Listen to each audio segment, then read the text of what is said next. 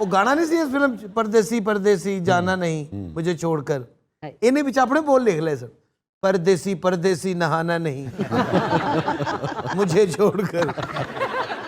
ਤੇ ਜਿਹੜੀ ਮਰਦਾਨਾ ਜੀ ਆਵਾਜ਼ ਸੀ ਨਾ ਇਹਦੀ ਫੁੱਫੀ ਦੀ ਸੀ।